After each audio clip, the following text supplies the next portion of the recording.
Nak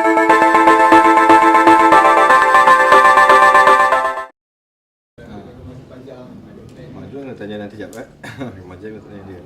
So, dia yang pertama, perjumpaan yang kita adakan ini untuk melihat tentang keberkesanan apa juga perkara berkaitan terhadap pembangunan modal insan, khususnya yang melibatkan orang-orang Melayu Bumi Putera. Bila kita cakap pasal Melayu Bumi Putera, dia bukan pasal perkauman, tetapi dalam sebuah negara kita tidak boleh membiarkan mana-mana kelompok masyarakat daripada tercicir, apatah lagi kumpulan yang tercicir itu adalah kumpulan majoriti. Jadi sebenarnya apa yang kita lakukan adalah untuk memastikan bahawa pembangunan negara dapat dikongsi secara seimbang dan melihat apakah punca-punca kepada tertinggalnya satu-satu kelompok masyarakat. Saya percaya ada banyak usaha sebegini yang melibatkan kaum-kaum lain juga. Cumanya pembina bersama dengan yayasan-yayasan daripada negeri-negeri ingin menyelaraskan tugasan masing-masing dalam memastikan tidak ada di kalangan rakyat kita, khususnya Melayu Bumi Putera, yang tercicir daripada pembangunan negara.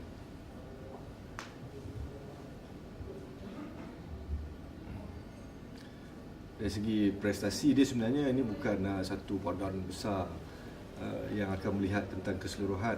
Kita ada beberapa program. Contoh, saya ingat dalam satu mesyuarat lembaga, ada satu program puncak, tak silap saya, kita turun ke kawasan-kawasan pilihan untuk melihat pelajar-pelajar yang kurang mendapat pendedahan untuk kita lonjakkan.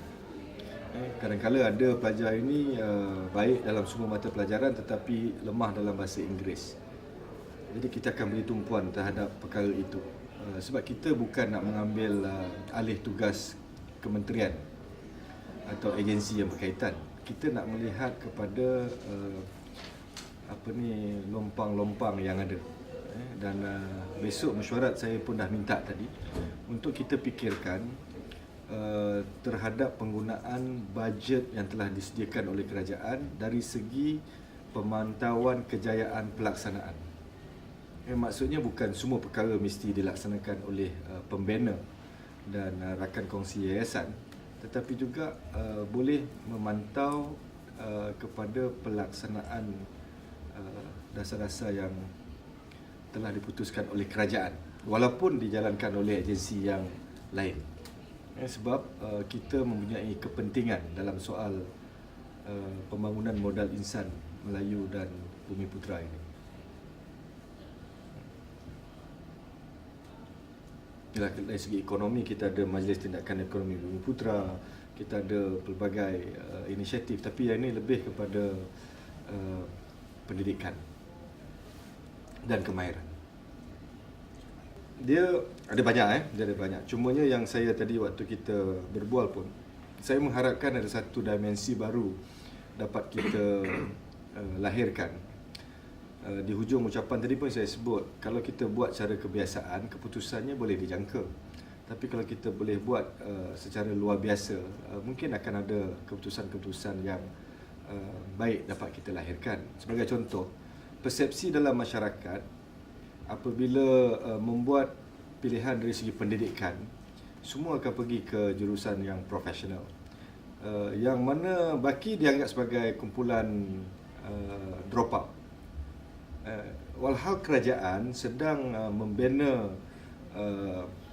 sebuah negara berpendapatan tinggi, yang mana kita berkehendakkan jumlah rakyat yang ada kemahiran lebih besar. Jadi kita nak kena ubah pemikiran rakyat ni. Bila anak-anak membuat pilihan untuk menceburi bidang vocational ataupun technical, mereka bukan kumpulan yang gagal. Saya mengharapkan satu masa pelajar yang mendapat 4 flat masuk ke kemahiran. Bukan makna tak dapat 4 flat baru pergi ke kemahiran. Makna pilihan utama di kalangan masyarakat dari segi pemikiran kepada kemahiran ini perlu kita bentuk. Bukan maknanya masuk kemahiran ni adalah orang yang gagal ataupun second class student. Tak.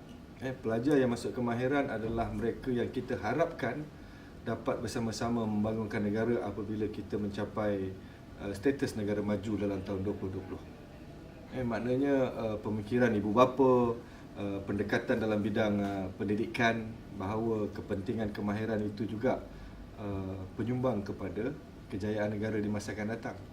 Di awal kemerdekaan memang kita perlukan pentadbir yang kumpulan yang paling baik ketika itu golongan pentadbir, diplomat. Kemudian kita nak membangun, kita ada golongan profesional. Tetapi untuk sebuah negara maju, kita perlu lebih ramai rakyat kita yang memiliki kemahiran. Jadi kita kena persiapkan diri bahawa kalau cakap pasal kejayaan adalah mereka yang mempunyai kemahiran. Ini juga akan dibincangkan, bukan dibincangkan, saya harap dapat diberi penekanan dalam perbincangan mesyuarat esok. Kita tidak boleh lagi fikir, oh anak saya mesti nak jadi doktor, lawyer. Itu penting. Tetapi janganlah kita hukum yang tak jadi lawyer, doktor ni adalah kumpulan yang tertinggal dan tercicir. Kerana mereka mungkin menjadi kelompok yang penting dalam sektor pekerjaan di tahun 2020 nanti. Jadi dimensi pemikiran ini perlu kita capai. Macam mana nak capai tu? Soalan dia macam mana nak capai untuk beritahu dekat masyarakat, ibu bapa, supaya kita berfikir sebagai rakyat dalam negara maju. Keputusan yang luar biasa tu contohnya macam mana?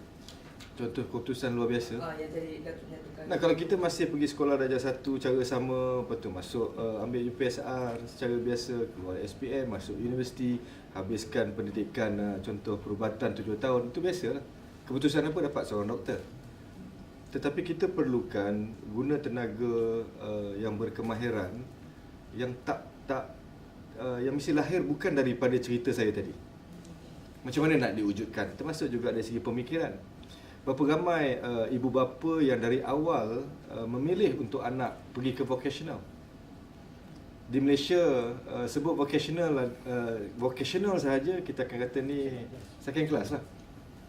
Padahal negara berteknologi tinggi macam Jerman, 60% bercerita tentang kemahiran, 40% cerita pasal akademik.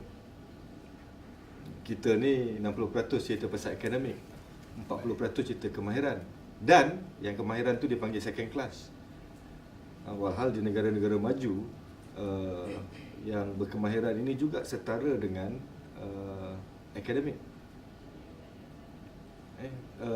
Kita perlu ada orang yang ada kemahiran dan cemerlang dari segi akademik. Tadilah waktu saya cerita, ini dah bukan kenyataan, ni cerita je lah. Macam di Petronas memerlukan welder, orang yang buat welding yang boleh menyelam dalam laut. Mana nak dapat dalam keadaan biasa? Kalau kita cerita macam biasa, kita tak dapat lahirkan welder and also diver. Contoh.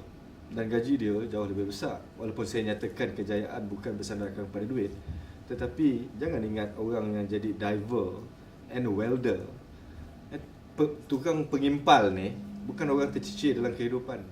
Dia sangat diperlukan untuk membina pelantar ataupun perkara yang berkaitan dengan oil and gas.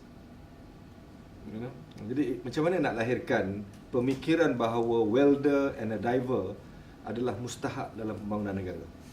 Macam mana mak bapak nak cerita ke anak-anak bahawa anak, kau besar nanti boleh tak jadi diver dan welder, pengimpal, welding lah. Ada mak bapak cakap nak jadi anak macam tu? Tak ada. Sebab apa? Kita belum sampai ke tahap itu, dan sebelum sampai tu kena ada kaedah untuk memberi penerangan supaya ibu bapa, anak-anak dah mula menceburi. IT saya tak risau. Teknologi maklumat ini dan perkara berkaitan perkakasan teknologi ini semua nampak. Sebab apa? Promosi ke arah itu sangat luas. Perubahan pemikiran sudah berlaku. Tetapi dari segi kemahiran-kemahiran lain, kita bukan belum ada, kita belum laksanakan. Jadi akhirnya nanti bila tiba waktu itu, Jangan ada yang marah kenapa kita tak persiapkan orang, kenapa kita tak dapat ruang, kenapa? Kerana kita tak sediakan pemikiran ke arah itu. Kita nak cakap dengan pelajar masih di bangku sekolah, bukan dia bekerja hari ni. Dia tak berebut pekerjaan hari ni. Dia berebut pekerjaan mungkin 5-10 tahun akan datang. Sebab tempat untuk kerja ni pun belum siap lagi. Jadi jumlah besar yang kita gunakan tu kita masih ada masa. Cuma jangan lewat sangatlah. Jadi apa yang kita cuba buat ni, kalau kita memikirkan tentang soal pembangunan modal Islam Melayu Bumi Putera, maka perbincangan hari ini bukan nak bagi kerja dia hari ini, nak mengubah kotak pemikiran untuk mereka bersiapkan diri dalam mengisi kekosongan pekerjaan bila perkara itu berlaku nanti. Tak jauh lah, kita ambil Johor, Legoland. Dia bukan perlu belajar bahasa Inggeris nak buat roket. Dia hanya belajar bahasa Inggeris untuk front desk saja, untuk menyambut tetamu saja.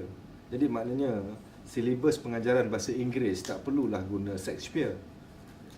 Guna bahasa untuk dia dapat berkomunikasi di taman-taman tema. Yang ni kita kadang-kadang ada perbezaan pendapat sehingga akhirnya dua-dua tak untung. Kita harap dia menguasai bahasa Inggeris Shakespeare untuk bekerja di taman tema. Akhirnya yang Shakespeare tak dapat, taman tema pun orang lain terpaksa kerja. Jadi maknanya kalau kita tahu kita perlu 1000 orang bekerja di taman tema, kena ada grocer ataupun perkataan-perkataan